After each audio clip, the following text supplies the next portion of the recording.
जैसे घर त्याग करके ये चले जाते थे वैराग्य धारण करके, सन्यासी कर्म सन्यासी हो गए और वह हठ योग करते हैं, ऐसे बैठ जाते हैं समाधि से होकर के। जनसाधारण तो सोचता है कि बड़े महापुरुष हैं, ओहो बड़ी बड़ी परमात्मा के पाने के लिए समर्पण किए हुए। और परमात्मा कहते हैं कि जग जाने ये बंदगी करें, भक्ति कर रहे हैं, लेकिन ये बोए सूल बबूल, ये तो अपने जीवन में कांटे बो रहे हैं कि करके। कहते हैं केले की को पीने है जो फूल पान फल खाई, नरका मुख नहीं देखते जो बस्ती निकट ना जाई। वो जंगल के रोज हैं जो मनुष्यों बिद के जाई, निस्तिन फिरे उजाड़ मैनो परमात्मा पावे नहीं। ये दास जब सर्विस करता था, ये तत्व ज्ञान हमें प्राप्त हो गया था, तो जब बैठ जाते थे ऑफिस में तो हमारे कुलीग चर्चा करते थे, कहाँ रहते हो, खोए खोए से रहते हो। चर्चा चल जाती थी कि हम सत्संग में जाते हैं। और फिर जो हम सत्संग में सुनते थे, विचार सुनते थे, ये साहित्य पढ़ते थे सदग्रंथों को, तो चर्चा कर देते थे भी भगवान का भजन करना चाहिए, परमात्मा के बिना कति जीवन व्यर्थ है।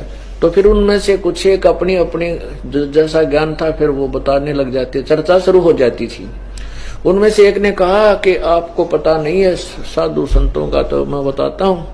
हम एक बार हरिद्वार की से आगे चले गए, ऊपर ऋषिकेश से भी आगे, तो वहाँ बहुत से व्यक्ति बैठे थे, 20, 30, 50।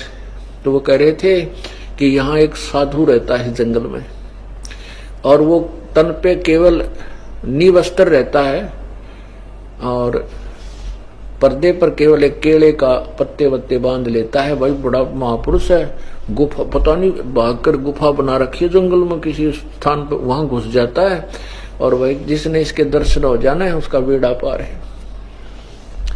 बस देखते ही आदमी दिख जाते हैं ना, मनुष्य कहीं इसको भागकर जंगल में बढ़ जाता है, उस गुफा में या कहीं छुप जाता है। तो वो कहता है कि एक दिन उस दिन हम गए हुए थे, तो हम थोड़ा जंगल में आगे चले गए, तो बस हमने उस संत के बस एकदम वो हमें देख करके मुड़ गया। जब वो मुड़ लिया, जब हमने देखा, और वो बहुत गति से आगे को बढ़ गया और एकदम पीछे ने छुप गया कहीं जा करके। ओहो बस थोड़ी सी कसर रहेगी, दर्शन हो जाते तो बेड़ा पार हो जाता। अब उन्हें कौन समझावे, तो उस डांगर तो बेड़ा पार होगा, बेड़ा गर्क होगा। जो बाजता अंडा आदमी देख कर डर जा, जैसे रोज डरा करते हैं पशु, तो वो मोक्ष प्राप्ति करेगा। उसके बारे में परमात्मा कह रहे हैं, केले की कोपीन है ये फूल पान फल खाई, नरका मुख नहीं देखते जो बस्ती निकट ना जाई। वो जंगल के रोज हैं जो मनुष्यों बिद के जाही, निस्दिन फिरे उजाड़ में भाई नो परमात्मा पावे नाही। अगर ऐसे ही भगवान मिला तो अपना नंबर कैसे आ, फिर हम क्यों डरे डोए, फिर हम क्यों प्रयत्न कर रहे हैं परमात्मा पाने की। कोई कहें कि गणेश की आरती को, किसी की आरती को, नवरात्रि को, फलाने रात्रि, फिर हम क्यों कर रहे हैं अगर वही तरीका परमात्मा पाने का फाइनल हुआ। परमात्मा ने यही अंधेरा हटाया आखिर के। डेरे डंडे खुश रहो ये खुशरेल है नामोक्ष, दरु प्रहलाद भाई उधर गए डेरे में क्या दोष। डेरे डंडे खुश रहो, यानी अपने जो भी आपका स्थान है, घर है, उसमें आराम से रहो। और कोई ये सोचे है कि घर त्याग करके ही परमात्मा प्राप्ति होती है, और कोई ये सोचे कि भाई शादी ना कराने से ही मोक्ष होता है, कहते हैं ऐसा नहीं है। परमात्मा के जो ज्ञान को हम समझ नहीं सकते, इसलिए हम अधूरे से ज्ञान को पकड़कर मरोड़ी खा जाते हैं, उसका उल्टा अर्थ बना लेते हैं।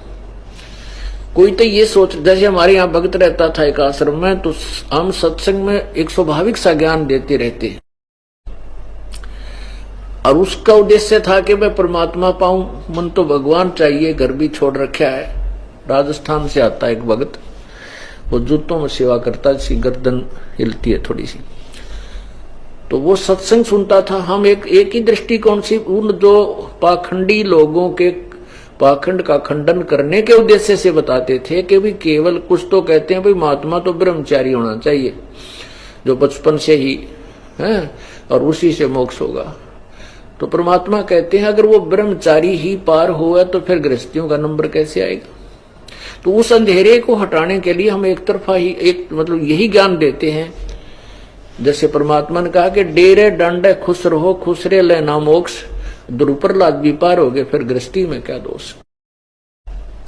ध्रुव जैसे महापुरुष ने 5 वर्ष की आयु में परमात्मा प्राप्ति की, उसके बाद शादी कराई, भक्ति भी करता था। परमात्मा के दर्शन हो जाने मात्र से मोक्ष नहीं है, ये विचार कर लेना अपने। कोई न सोचा भगवान के दर्शन हो जाए तो मैं पार हो गया, नहीं, पार तो होगी अपने कमाई नाम की करने से, और काल के ऋण उतार कर ही आप मोक्ष, यहां से ऋण मुक्त होकर ही जा सकोगे।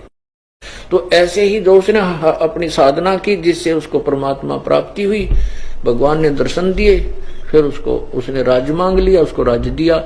तो कहते हैं उसका भाई था जिसको राज्य प्राप्त था उत्तम, वो गंधर्व ने मार दिया लड़ाई में। और उसके बाद उसकी पत्नी जो विधवा हो गई थी वो भी, और साथ में ध्रुव ने जो ब्याह करा रखा था, वो 2 पत्नियां थी ध्रुव के, और 36,000 वर्ष तक उसने पृथ्वी पर शासन किया। उसके बाद स्वर्ग गया।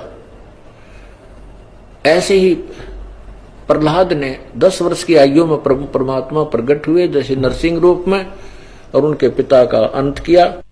उसके बाद प्रहलाद को शासन मिला और प्रहलाद ने शादी कराई और हजारों वर्षों तक राज्य किया। जो राजा बलि थे, जिन्होंने इंद्र की पदवी प्राप्त करने के लिए 100 यज्ञ करने का संकल्प किया था, जो 99 भी वो यज्ञ कर चुका था, 100वीं यज्ञ जब करने लगा, उस समय भगवान 52 रूप बनाकर आए थे, 52 रूप, 52। तो वो प्रहलाद का पोता था, राजा बलि, बैलोचन का पुत्र। तो प्रहलाद का पुत्र बैलोचन, बैलोचन का पुत्र राजा बलि हुआ। तो यहां परमात्मा कहते हैं कि जिनकी तुम महिमा गाते हो कि ध्रुव पार हो गया, प्रहलाद पार हो गया, तो वो तो गृहस्थी थे, और तुम कहते हो बाल ब्रह्मचारी रह करके जंगल में लंगोट बांध के बैठने से परमात्मा मिलेगा। उस अंधेरे को हटाने के लिए ये ज्ञान दिया जाता है।